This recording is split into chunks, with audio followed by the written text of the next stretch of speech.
Welcome everyone to another episode of Talking Sam.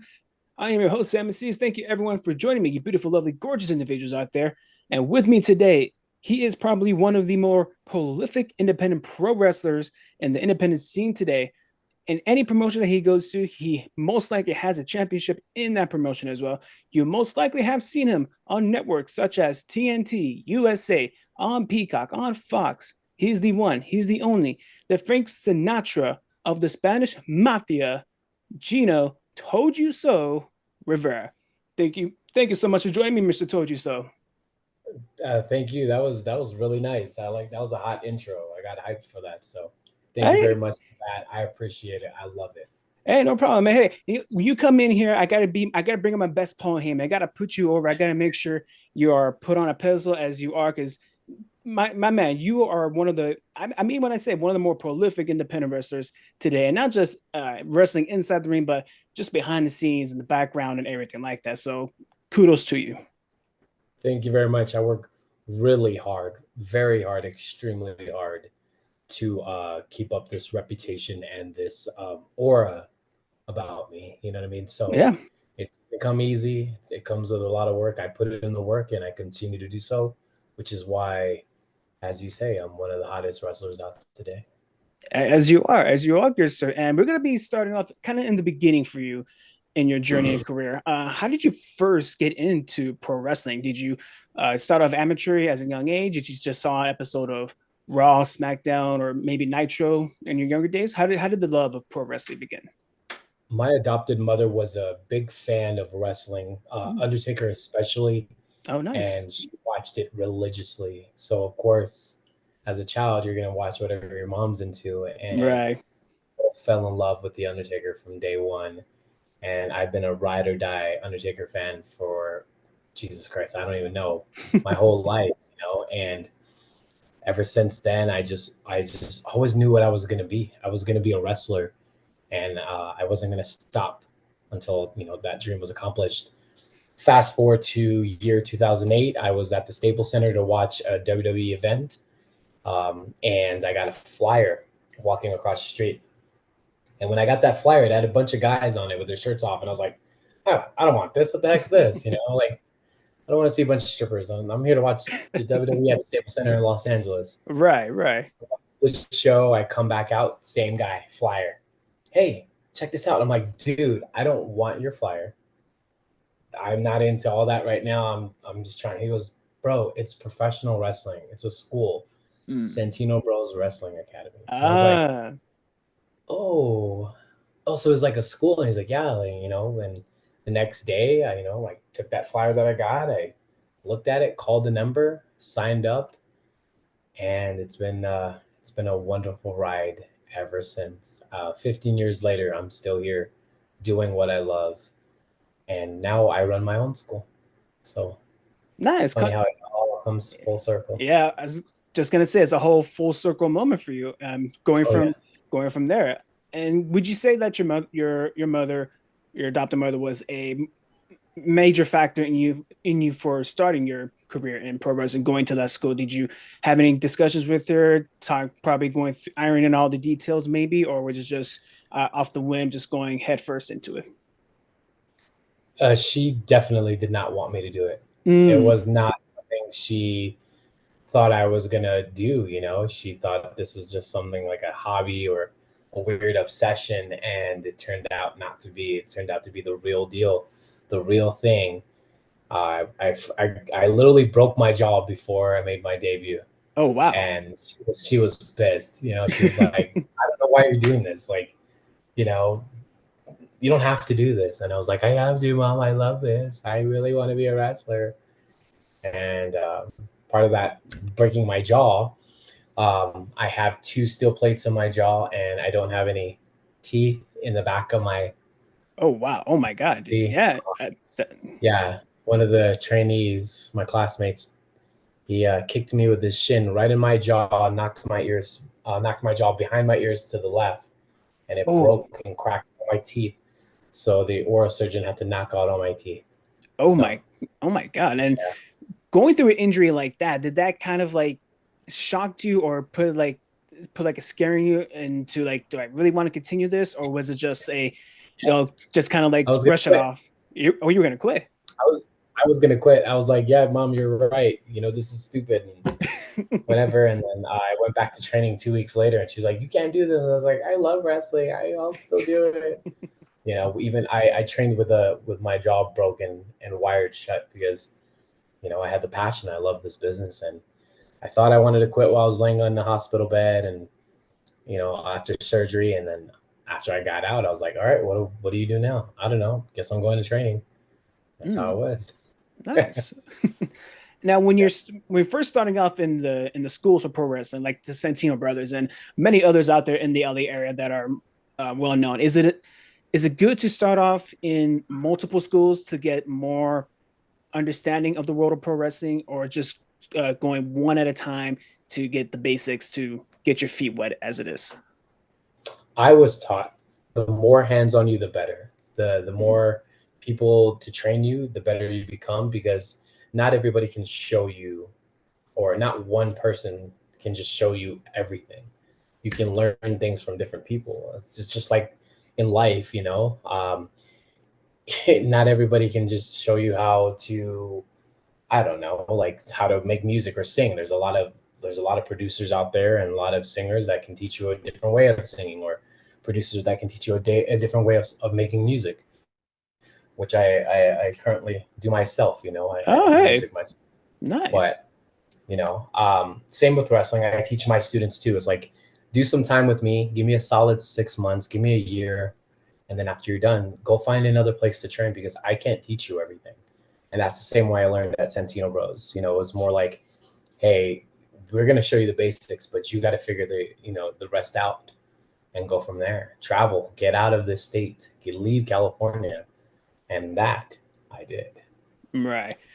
And from leaving California, what was the kind of the next stop for you, school wise? Did you go to Arizona? Did you go to New Mexico, Texas, and any of those schools caught your eye?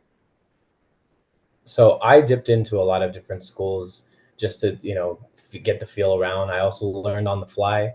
I wrestled everywhere in the Southwest, New Mexico, Arizona, Utah, Colorado, Texas, Oklahoma, you name it. And I got in there with people that were better than me because when I do that, they uplift me. They bring me up to their level. So I Yeah. that's how I did it. A lot of on the job, hands-on training. You're gonna wrestle this guy that doesn't speak English, that doesn't do your style of wrestling, but you guys are on a show together. Good luck.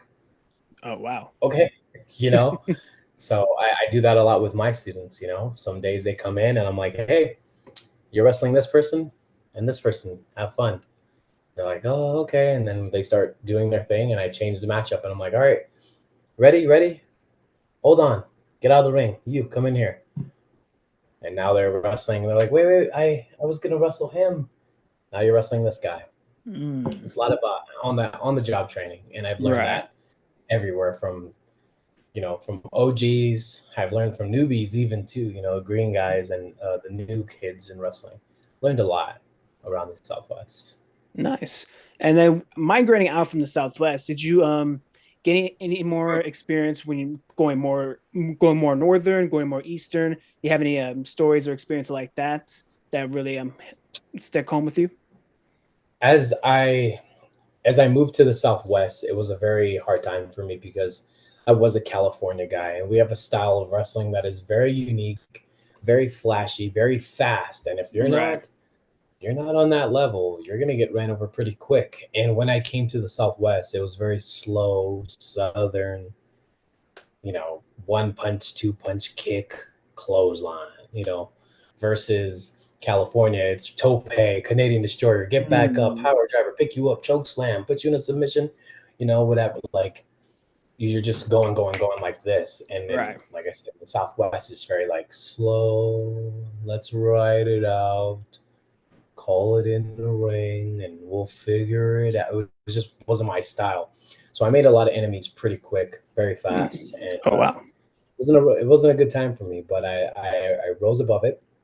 I adjusted and adapted to the style, and it's carried me ever since. So I'm able to get in the ring with the guys that want to do that style, slow southern based style, and then when it's Cali time, I can go in there and hang with the best of them. Right.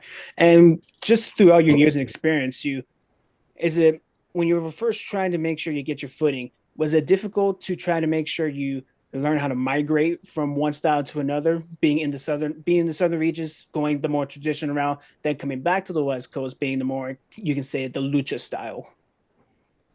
It definitely was a double-edged sword because what I felt was great wrestling was in California. I brought that to New Mexico, and New Mexico thought that that was trashy wrestling, that was Mm, bad wrestling.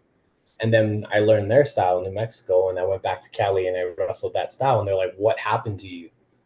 What? yeah. Where did the great wrestler go?" And it was just a double-edged sword. So now I can tell you, 15 years in the business, I didn't really start feeling myself and feeling comfortable in my own skin in wrestling until the ninth year. The ninth year is when I was like, okay, Okay. I think I can do this. I can adapt. I can do all that in this, and it worked for me. You know, everywhere I go, I can definitely work with the guys that don't speak English, don't know my style. I can adapt to their style.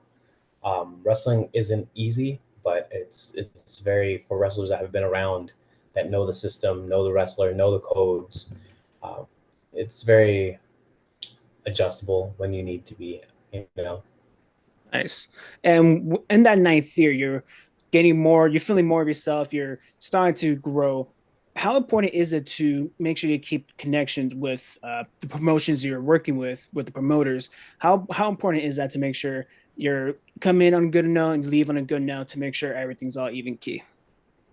it's very important if you want to remain booked. You know what I mean? I've been booked consistently for 15 years, even through injury and all that. And the way I promote, the way I move, the way I travel, the way I wrestle, the way I talk, the way I, basically self promote my websites, my social media, that carries me. It keeps me in the game. It refreshes, the promoters and lets them know that, hey, this guy's pretty serious about my company and serious about himself, and that's the kind of guy I want to have on my roster. So, it benefits and it helps me a lot.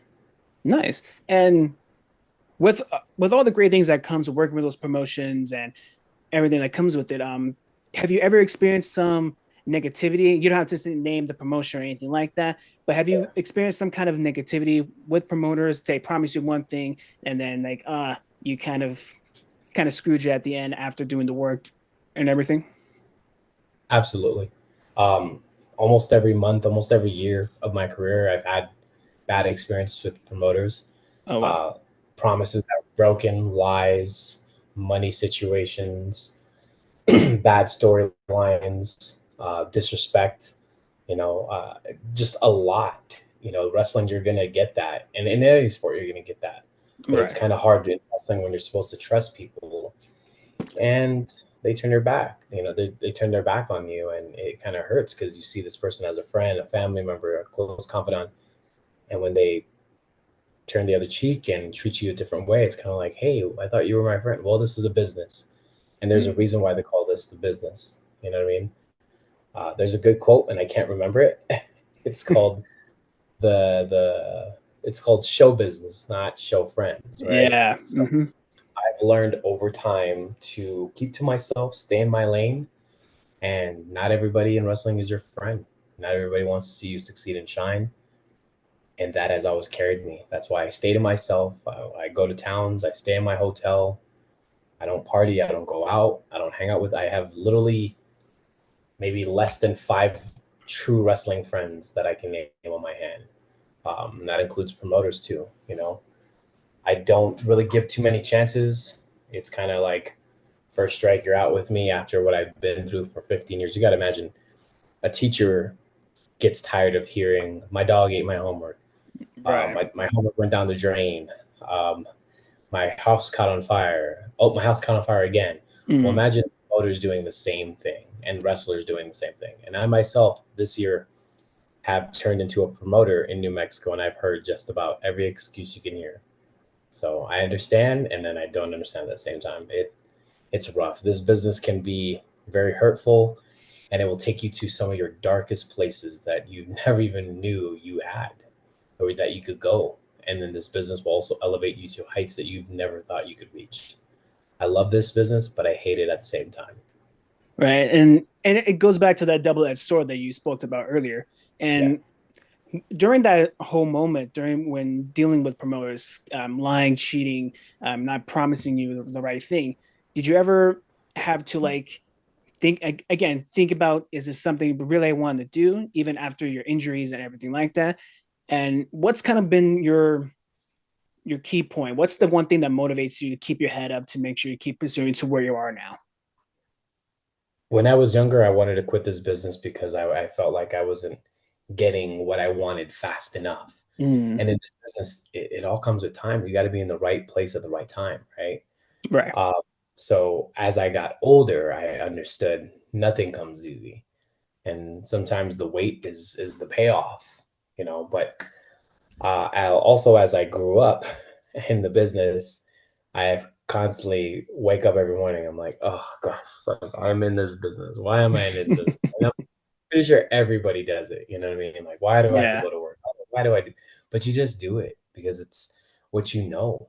Mm-hmm. Sometimes it's all you know. But the thing that keeps me in this business is because I heard it from somebody else, and it's carried me. And I tell my students this every single chance I get.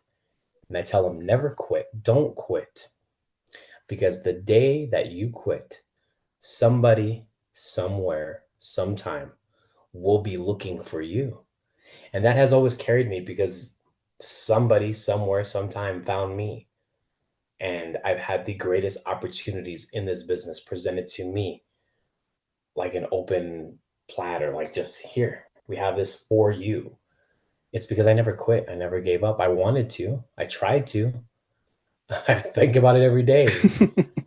Afraid to give up because what if that big promotion, that big league promotion, whether it be the WWE, AEW, New Japan, Impact, whatever it is, what if they come looking for me and they go, hey, what happened to that Gino kid?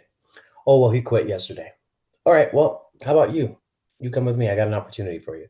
That could have been me, and I don't want to regret. I don't want to fall into that category of like, wow, man, that kid could have been something, you know? So Right. that's why I'm hanging on constantly, still to this day, waiting for my opportunity. And I'm pretty sure it will happen sooner than later for you. Just knowing how your work ethic is amazing, and just hearing you speak, it's very moving, very on very. Sorry, I'm trying to find the right word here, but Yeah, it's very moving. When you're learning how to speak, because we know pro wrestling, yes, it is the athletic side, but also the entertainment side. absolutely. When you're doing like your promos or anything like that, what was one aspect about that was kind of a struggle for you at first to where you are now, where you can just like off the top of your head do a promo, drop it on anyone you know right now? To find, to believe whatever I was saying, right? A lot of folks will do a promo and they don't believe anything they're saying. They Mm, don't believe they can beat the guy up. They don't believe they can reach, the mountaintop. They don't believe. And for me, whenever I do promos, whenever I speak, whether it be in character or non-character, I believe in what I say. And a lot of the stuff that I say is real, and I have been through stuff and I speak very well. The motivation that carries me, with what I've been through, I make things real. And a lot of people respect realness and when they can relate to something. And when I do my promos, whether I'm in character or not in character, it all makes sense. It all wraps up. And somebody goes, hey, you know what? That guy, I don't know, man. I don't like him, but I respect what he says. And 9 times out of 10, it's all smiles and handshakes after a show because they like me. They like what I did. They like how I performed, the intensity I brought. They like my backstory, my life story. I have a really troubling, hard, horrible lifestyle that I grew up in, that I had growing up, and I chose a different path. I right. tell people all the time, I have all the ingredients to be the world's most dangerous, disgusting, horrible, horrible human being, and I chose a different path in life because of what I've seen, what I've been through, and what I currently go through. I can't repeat that cycle. Right. And honestly, that makes 100% sense because when I hear you talk, when I hear you speak, I do believe what you're saying. And whether, again, it is for a show or whether it's not promoting, it has to make sense what you're saying. And I believe it 100% every time you on the mic, whether you're or promoting on your socials or anything like that. Yeah, 100%. Yeah. And also, I would like to speak to you about one of your friends, Gypsy Mac, who I spoke to some time ago. She credits you for a lot of her work, training, and everything like that. How is that like now going from being a student, still being a student, learning about everything about the business? Time goes on, time years later on, to where you're teaching others about the business, making sure they can perform the best to their ability as well as yours as well. I don't have a student named Gypsy Mac. Oh no, one of your I'm friends, just kidding. Gypsy. I'm just kidding. No. Gypsy Mac was my first student ever, and I saw a girl who needed help and who was struggling to accomplish her dreams. In our state of New Mexico, there was a certain group that held down talent and Mm. basically had talent under their thumb for 25 years Oh and wouldn't wow. allow, whether it be the LGBT community, and they wouldn't allow women to wrestle. And I took that as an opportunity to go, you know what? I have three gay brothers and I love them dearly. And they're human as much as any other wrestler is. And Hmm. I also see a little girl who wanted to see if she had what it takes to become a professional wrestler, struggling out there. And she could be doing anything in the world, selling her ass, doing drugs, whatever, but she wants to become a wrestler. Why not give her a chance? So I took that chance. And Gypsy Matt came to me in July of 2019, and I put her through the ringer. I was so tough on her because I knew she would make it. And today she's succeeding in every single way. And I'm very happy for her. I'm so proud of her. She's one of the hardest workers, one of the hardest working girls in the industry going today. And so smart. She's talented. She's beautiful. She's funny. And I just want her to know that the day that you quit, somebody, somewhere, sometime will be looking for you. And I Hmm. know as I say that right now, and if she ever watches this or if she is watching, she will word that because she knows that I've instilled that in her. And I told her, if you ever quit, do not call me. I will be angry, so upset because I love this girl. And I've given my whole life and blood and sweat and tears. I put it into this girl so that she would make it. So hopefully she understands that I want nothing but the best for her. I truly believe she is watching and took everything to heart that what you just said. And I do believe that she ain't gonna quit. She's gonna keep on rising and thriving all the way to the top. Or I will find you. You hear that, Gypsy Mac? He's gonna find you. And I believe I what he just said. You see what we were talking about earlier? I believe what this man just said. will find you. Oh well. Now, going just listening to how you're motivating and you're coaching, where do you attribute some of your coaching styles? Is it from some of your other trainers that you grew up learning from? And do you know any specific that you kind of not taken, but kind of installed it into your own training when you're doing your classes? My coach, Joey Chaos, was like the most positive soul in the world, but he was also honest. Mm. But I didn't take any of the positivity or advice or anything like that he gave me or any of my trainers. I had 11 trainers Oh wow. um, throughout my career, but I never took any of their positivity and was like, I'm going to be just like them. I took the way I think, the way I talk, the way I act from personal life experiences. Um, my mother was a young 17-year-old pregnant girl who gave me up for adoption and turned into a prostitute and later became one of the biggest porn stars in the industry. One of my brothers was murdered by his own camp, from the army. I have three gay brothers. Two of them, are very, very sick right now. I have a sister who's been in and out of jail. I don't know my dad, never met him, don't know if he's alive.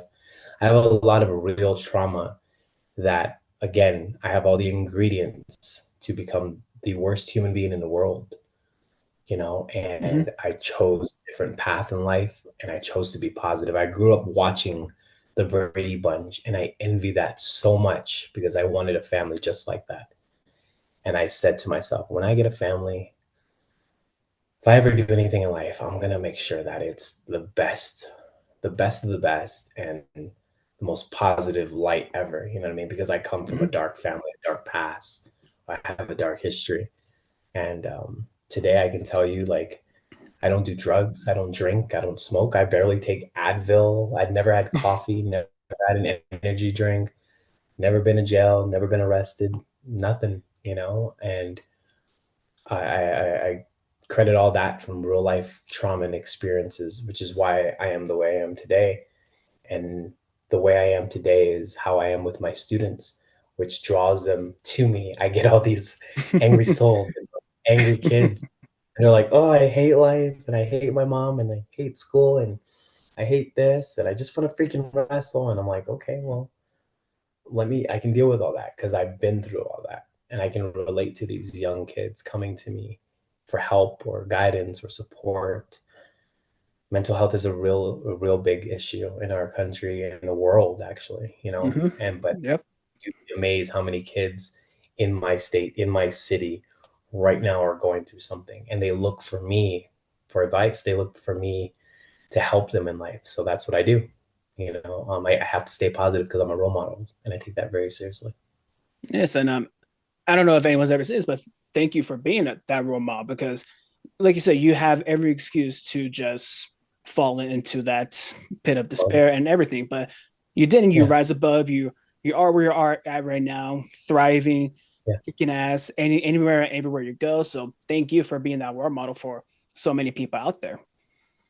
yeah, definitely. I've got sponsors. I've got people in the big leagues watching me, and I can't let them down. Yeah.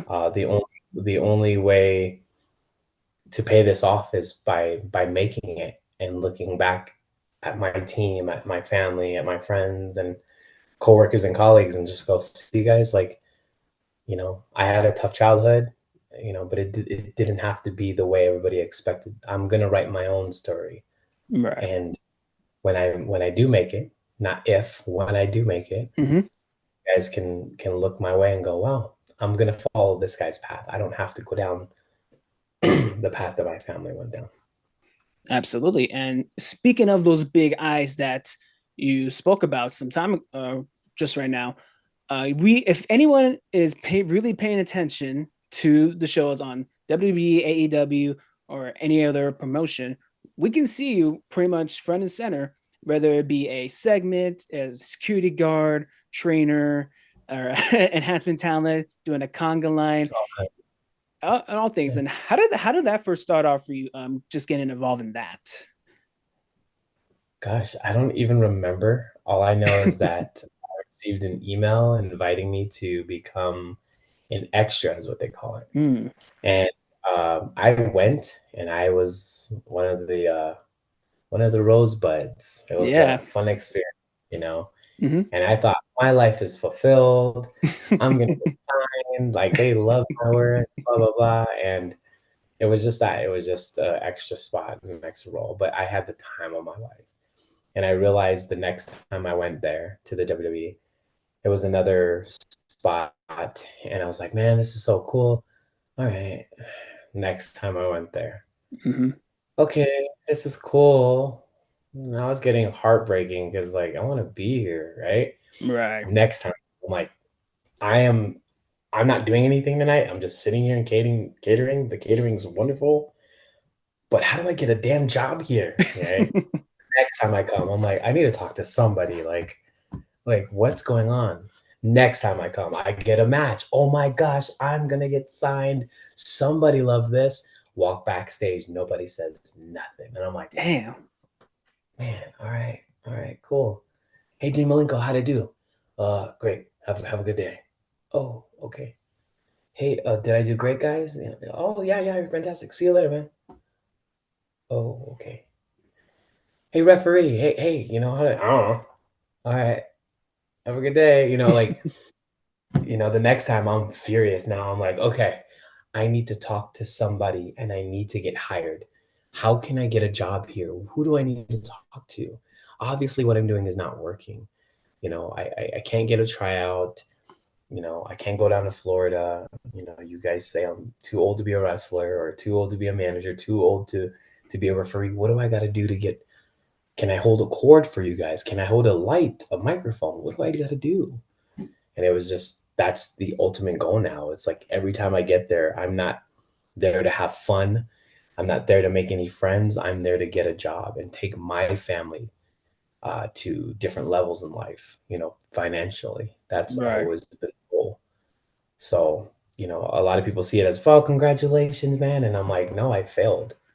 Well, why? What do you mean? I failed to get a job. I need to get a job there, So that's always, I was just backstage in Denver, Colorado when The Rock came out, Oh, and wow.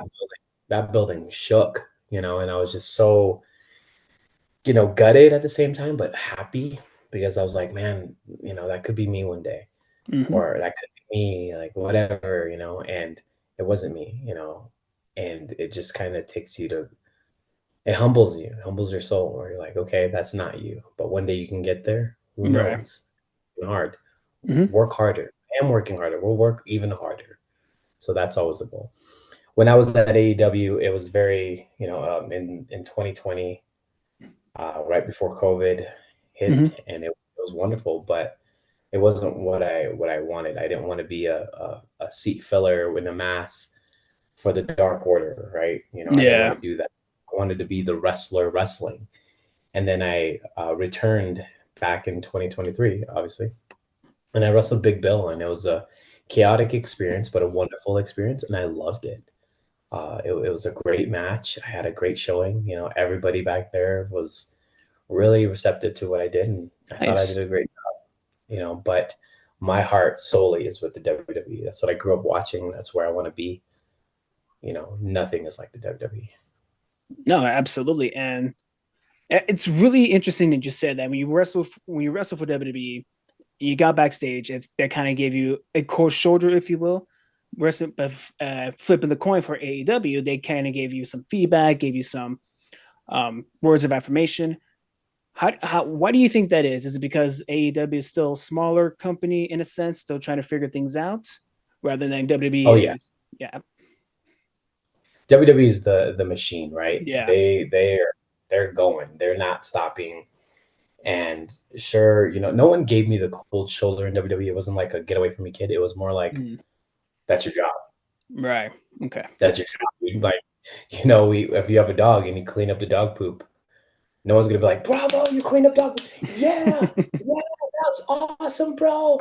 High five. No, that's your job. You have a right, dog, clean up the dog poop. Same with WWE. It's more like that's your job. You're supposed to be enhancement talent and make us look good out there. You did your job. Have fun. Good luck, kid. You know, but it was never a little more like a culture. No, it was just expected of me. Whereas AEW is more of a tight, a lot of indie workers right. and knows people there. You have friends there, and it's kind of like, hey man, you did a great job, man. Hope you get something out of this. Cool, man. Rather it's not even getting signed, but now you ask for a little more money on the indie scene, or you get booked, in a few more places. So all those extra spots are props, are high fives and shakes because we're not signed. We're just doing the job. We're making these guys look good. But when we get out of that building, it's I'm the rock. You know what I mean? It's more like, hey, you did a good job. You did your job as a wrestler. You know what you were supposed to do, and you did it. Don't stop hustling. Don't rest where you are right now. You Right. did one match in AEW or Impact or New Japan. You did one match. Keep going until you get signed. No, absolutely. And I truly believe that you're going to be, whether it is for Impact, New Japan, AEW, or the machine as it is WWE. I truly believe that you will be signed. You just got that talent. You got the gift of gab, obviously, and you do have that drive and determination. From my perspective, just want to share that with you. Thank you. That's just very, very sweet, very kind of you, man. I can tell you right now, I had a two two WWE tryouts. Hmm. One got me booked on 205 Live in 2018, and one got me told absolutely no in December of 2021, where I Oh, botched an interview. It oh, was all dang. my fault. I didn't read the email thoroughly. It was just a mess, and Vic Joseph hates my guts, and I'm so sorry, Vic Joseph. I love you. But he basically was like, "Do you even watch wrestling?" And I was like, Wow. You're talking to a kid who grew up watching and idolizing this business, who's in this business, who loves this business, and I'm not gonna toot my own horn, but I'm one of the hottest wrestlers out, and you're asking me if I even watch wrestling? It really hurt my feelings. But Dang. um, all I can say is I had an interview to be an NXT announcer, and they gave me an email to read, and I did not see that email, and I was ready for Uh, the interview on Zoom. I'm like in my suit. I'm thinking, hey, this is gonna be like a job interview. All right, hey, what's your name? How old are you? Where are you from? That's what I'm thinking. Well, they get on the interview and they're like, all right, so uh, recite the lines that we sent you in the email, and you're on. And I'm like, huh? oh, What email? And they're like, we sent you an email last night. I didn't see any email. And basically, I'm probably going to get in trouble for telling all this, but um, they just basically was like, "We're going to give you 5 minutes, and you're going to look hmm over your email. You're going to send it again, and good luck." They send it again. I'm reading the email. I'm like thoroughly going through it, and I'm like, "Okay, okay, I'm ready." And they're like, "You ready?" I'm like, "I'm ready." 5, 4, 3, 2, 1. Here you go. And I'm like, uh, Sasha, weighing 200 pounds from Knoxville, Tennessee, Sasha Banks, from Boston, Massachusetts, weighing 120 pounds from Florida, Bianca Belair. And they're like, stop, stop, stop, stop. Why would you ever announce a woman's weight? We don't do that. And I was like, oh oh, my God. dang. Did it say that in the email? I said, no, it didn't. I don't know why I did that. And Sasha Banks is not from Knoxville, Tennessee. She's from Boston, Massachusetts. Do Yeah. you wrestling? And I was like, oh my God, yes, I know that. I don't know why. It says it on the email. And I'm like, I know, oh my gosh. They give me another chance to read it thoroughly. And I paid the ultimate price. I paid I definitely paid the price for all that. So, what I mean? Now I gotta collect all my ducks in a row, get them all lined up, and start from fresh. I went back to the back of the line. So Mm, here I am. right. And has there been any was you were just backstage in Denver this past Friday night for SmackDown. Did they kind of Yes. give you like any notes or anything like that from the best that you understood about what you could have done better or anything like that for future tryouts? No, no. No. A lot of it is like I see a lot of my friends backstage, so I'm saying hello and stuff like that. And um, I saw my buddy, Jason backstage, who's a ref, and he's very nice and very helpful, but nothing to help me with that. You know what I mean? Hmm. It was more so like, oh hey, this is what's going on tonight. You know what I mean? It's a lot of craziness going on, man. Just friend stuff. But Right. obviously, again, in no shape or form am I there to just be an extra. I'm looking to get a job. I'm looking to find out how I can work there now. That's the goal. Hmm. And with all your hard work, all your dedication that we see, obviously, yes, the goal is to be in WWE, to be whether it is to be the superstar, referee, announcer, anything like that, to be Yes. inside the WWE is the dream and goal. We Yes. we do see, however, you again killing it on the indie scene on every promotion you're working with. It is kind of the silver lining that you don't necessarily need to be in a major promotion to be successful. Because like I would um, say this that you have a similar Colt Cabana kind of sort of thing, working in independence, killing it, going Yeah. from one territory to another, if you will. What did you look at him as kind of a North Star about how he marketed himself, how he pretty much did everything on his own if you will, to try to motivate yourself to where you're at right now? I love I love Coco Cabana, but no. Okay. I'm a Cali guy. I'm a California guy. So Mm, coming from California, we're kind of like the indie guys there, right? yeah. Uh, Can I'm you tell me? I'm trying to remember off the top of my head. I can see their faces, but the names are just not coming up to my head Just right now. just two guys. It's two guys. Okay. Boy, I'm gonna get my wrestling card pull for this for sure. Okay. um, And it's okay not to know because I can tell you. So Nick and Matt Jackson, oh my the god. Young Well, yeah, I'm Bucks. I'm definitely getting my wrestling card pull now. And I'm not like a huge fan of their work, and they're not my favorite wrestlers. Hmm. They're just friends. And I just remember seeing how hard they hustled, how bad they wanted it, and they made their way to succeed in the indies the same way I am. Guys like Willie Mack, Hmm. uh, just the young bucks, Adam Pierce, L.A. Knight, he's one of them. Like Yep. we are all in the indies together, and to watch them succeed at what they did and stuff like that is just so beautiful, so wonderful. I'm so happy. I wish it was me, but all I can say is I got to try harder, right? Yep. I can't just be like, oh, well, it'll happen, when it happens. And no, I got to go and get it the same way they did, So those were the guys that influenced me. Coco Cabana is a wonderful man. I have a funny Coco Cabana story. I was working with him in Mm, Arizona. For okay. some reason, I could not remember what we were supposed to be doing. And he's like, Gino, are you okay? And I'm like, no. He's like, we only have a few things we have to do. What's wrong with you? And I was like, I don't know. And he goes away. We come back. He's trying to get things together. We're about to do Showtime right now. Hmm. And he's like, Gino, you good? And I was like, uh-huh. He's like, Gino, what's going on? I just could not for the life of me remember what I needed to do. And by the time it was, bell time, and I'm under those hot bright lights, me and Cabana went to work, and Okay.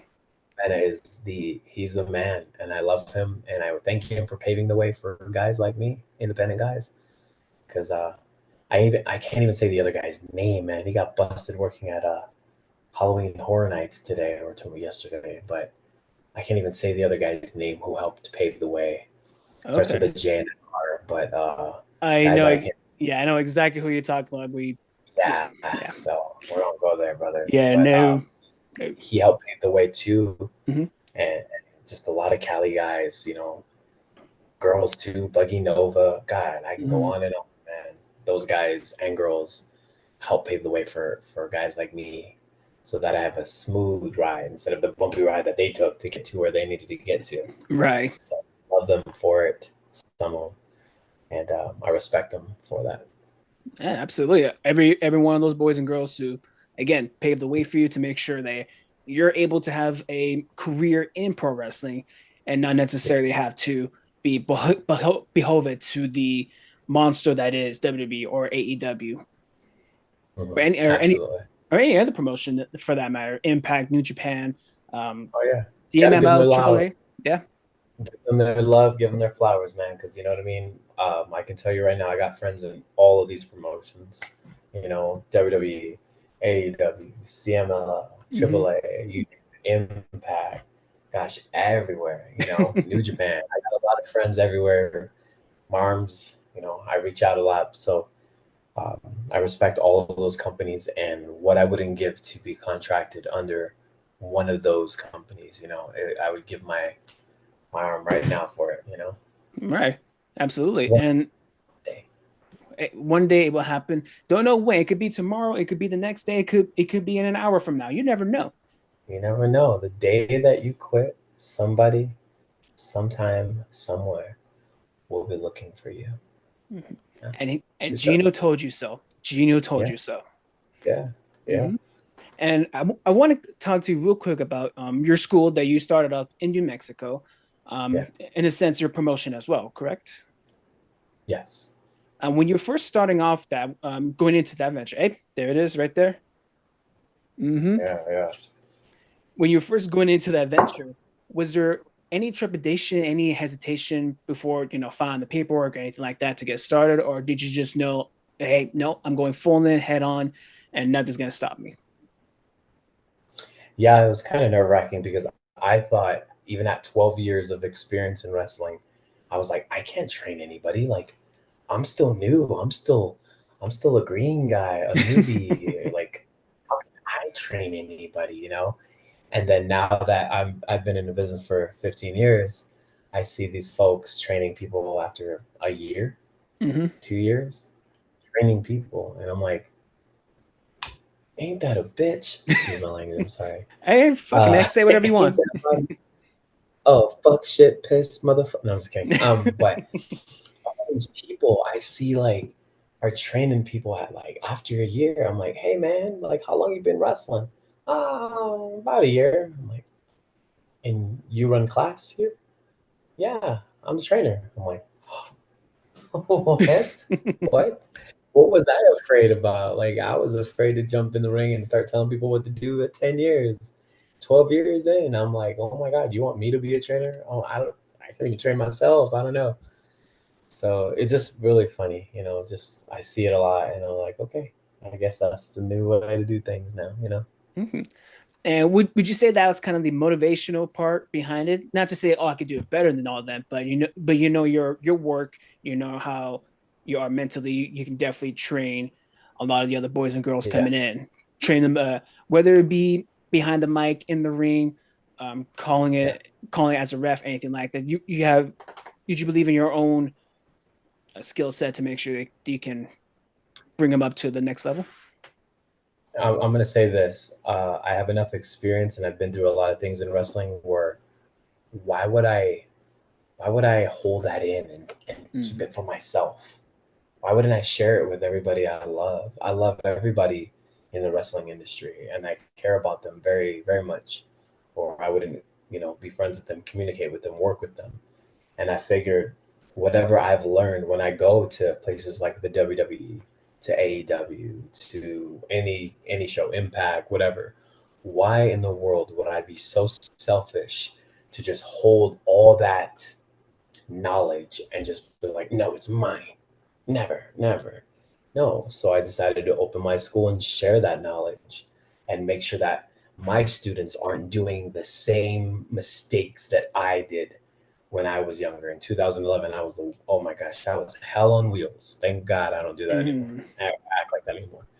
But I try to help them grow, try to help them mature, try to think logically, think about what makes sense, and why in the world would I just keep that for myself? That's not fair. You know what I mean? That's not Mm-hmm. fair. Why help anybody that will ask? I love people. I love to help people. It makes me happy. It does something for my soul. And I don't the greatest thing about helping somebody is, well, for me, Mm-hmm. is that I never need anything from you. I don't want anything back from you. I just want to help, you know? It Yeah. makes it makes me feel good. It makes me feel wanted and needed. And coming from a place where I was abandoned and given up and not wanted, when somebody comes to me for advice or they need help, I feel wanted and I like that and I yearn for that. So that's why I like to help people. That's the truth. Absolutely. Again, we said it before. We can the way you speak, we can pretty much say you weren't doing a promo right there. You were just speaking from the heart, and I 100% believe it. I Yeah. thank you again for doing all that for every boy, the girl that comes to you and look for guidance, help, and assistance. That's awesome. Oh yeah. Oh yeah. I help people literally from like the greenest of the green kids where they're like, hey, I've only been in the business for like 2 weeks, man. I'm like, do you have any advice for me? And I'm like, yeah, come here, let me talk to you. I'm Puerto Rican. I move my hands, I talk a lot. You Mm. can sit right next to me and I'm gonna talk you to death. By the time I turn around, they're already like, Oh wow. like Yeah. skull and bones. Let's talk to them to death. But I even help some OGs who have lost their way. I help people Oh. who were in the business and were hot at a time, or were like, hey man, like I'm having trouble traveling or getting out, or these promoters don't see me the way I used to be, or at your level, and I still get like I still get upset and sad at the same time because I hear all these good things about me, and I don't see that, but I Mm. hear it and I cringe because I'm like, oh, and people are like, I just got a comment, on one of my videos, and it says, "Without Gino, there would be no Skylar Ashwood," and I'm like, oh, that makes me feel horrible. Like, I don't want to say I don't like that because like like I don't feel that, and Hmm. there's a lot of other people that are like, man, hey, if it wasn't for you, like I would have never tried this. I have a friend named Chubby, and he's in Arizona, and he was just like, man, you were the first wrestling show I saw, you versus Darby Allin, and you Mm. guys maybe be a professional wrestler, and I just think the world of you. And I was like, ugh. Like I don't know, it makes me feel so bad because I don't know, like I just don't. I'm a human being. I'm a normal guy. I don't know why people put me on like a pedestal like that because I don't do it for myself. Right. So it makes me kind of cringe because I'm like, oh, don't say that. Don't do that. But I wish I could see what they see. You know what I'm saying? Like I wish I could really like be in their body, in your body. The intro you gave me, like I wish I could really get into your body and see and feel how you feel about me. Like, Mm. okay, this is what this guy really feels and thinks about me. Because I don't think like I don't think I don't think about that. What I don't think like that about myself. I know I'm a good person. I just don't like know what you guys see, and it kills me because I want to know, but I don't want to know. Does that make sense? No, I that totally makes sense. I'm the same way when someone comments on my videos and say, "Dude, you're such a great reactor. You're awesome." It's like, really? There's other people that do this. They're way better than me at this. But I appreciate the comment. But you are way people Yeah, better than me. yeah, yeah. And don't get cringe for me. Like, don't get cringe like where it's like a awful. It's more like, oh, it's just Yeah. I don't know. It's like when a person like I can't even explain it. It's more of like, oh man, like tell me but don't tell me. You know what I mean? Right. Like Yeah. like tell me I'm great, but like It's like say it, but don't say it at the same time. that's how I take it. So you know, but much love, man. Like I said, I love helping people, and I like when they need my help because it makes me feel wanted, Hmm. and that's why I do it. I it's Do you understand? Do you Oh understand yeah. how like what I've been through? It comes full circle, right? Like a person, I can put it to you as a person that's never been told I love you, and then when somebody says they love them, they feel like oh my god, that's the best thing in the world. Like I've never been told that, right? So like when people ask me for help and then I help them, the acknowledgement and the way they feel makes me like gravitate to them because I love it. I love being needed and wanted because I was abandoned and I never had that. And I Mm. think when my students come to me every single day to train with me and they need my help, it makes me feel really good inside. So Nice, and that's awesome. That's literally inspirational right there. I know you don't like hearing. I know you don't like hearing this, but you're one inspirational person, man. I have to say, without a I'm gonna doubt. die. Thank you. You're No, welcome. yeah, man. I hear that a lot. I hear that a lot. And don't get me wrong, I was a really tough kid, man. I was very hard to deal with. Some would say I'm still even hard to deal with now today, but Mm. just understand I have the reasons why I am the way I am today, and I'm trying to change all of that and do good in my community of wrestling, and just trying to make up for all the past mistakes that I've done because I was not a nice guy. I thought Mm. I was all that in a bag of Funyuns, and I thought I was this and that, and I had a big head, and I wasn't a really approachable guy, and it's a different time now. You mature in this business, whether you like it or not, and I've matured, whether I wanted to or not. I have matured. That Most definitely, most definitely. And we can hear and see it right here in front of us right now in living color for sure. And Yes. we'll kind of wrap this interview up with just this question right here. You've done so much in your career, whether it be enhancing other talent, doing promotion for yourself, for your school, going for other promotions, winning every title that they have, putting on your shoulder, putting on your 19-time champion. I'm a 19.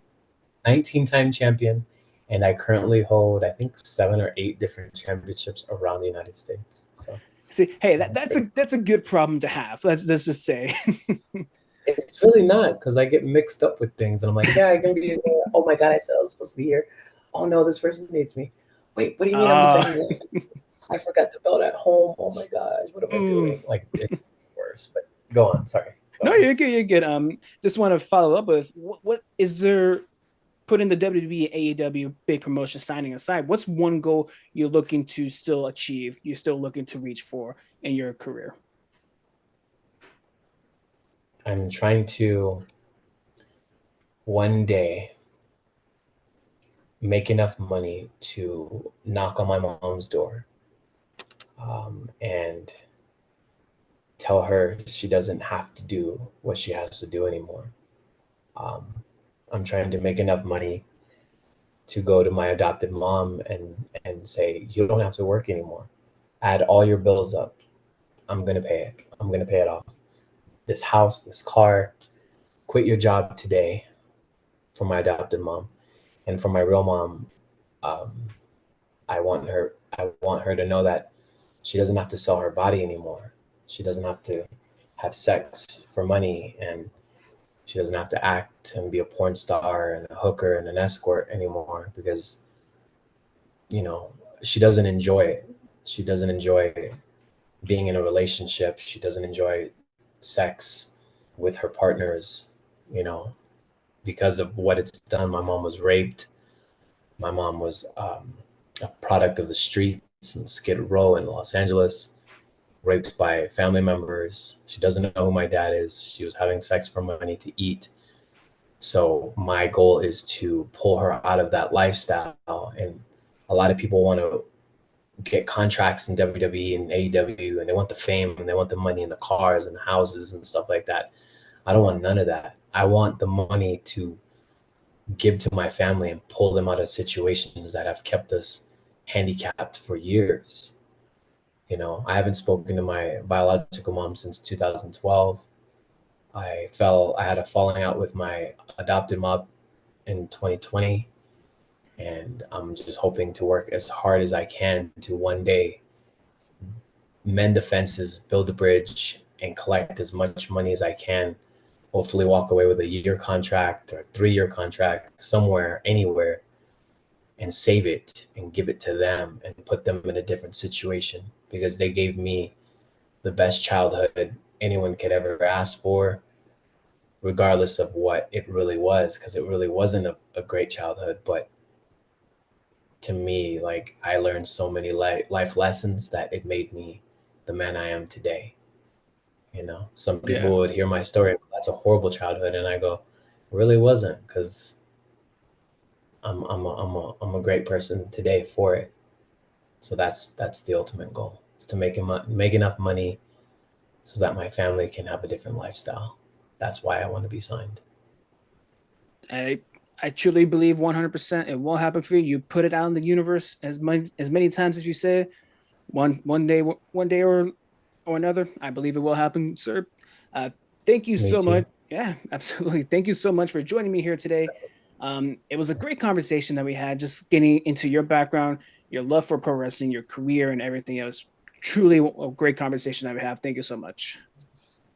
Thank you. Thank you. Thank you so much for this. Yeah, absolutely. And where can people find you online if they want to follow you on social media, your YouTube channel, and if they want to go to you to get started on their pro wrestling career, where can they find you?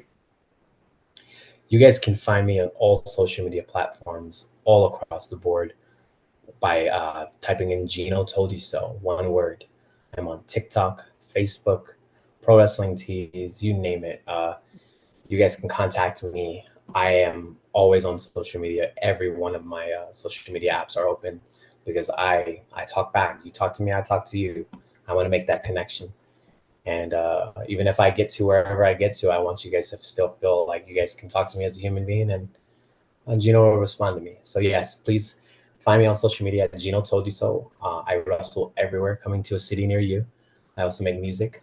Uh, I love doing that. So please check me out. Come see my shows, boo, cheer, buy some merch, and support my brothers and sisters along with me as we venture into this journey that may never end.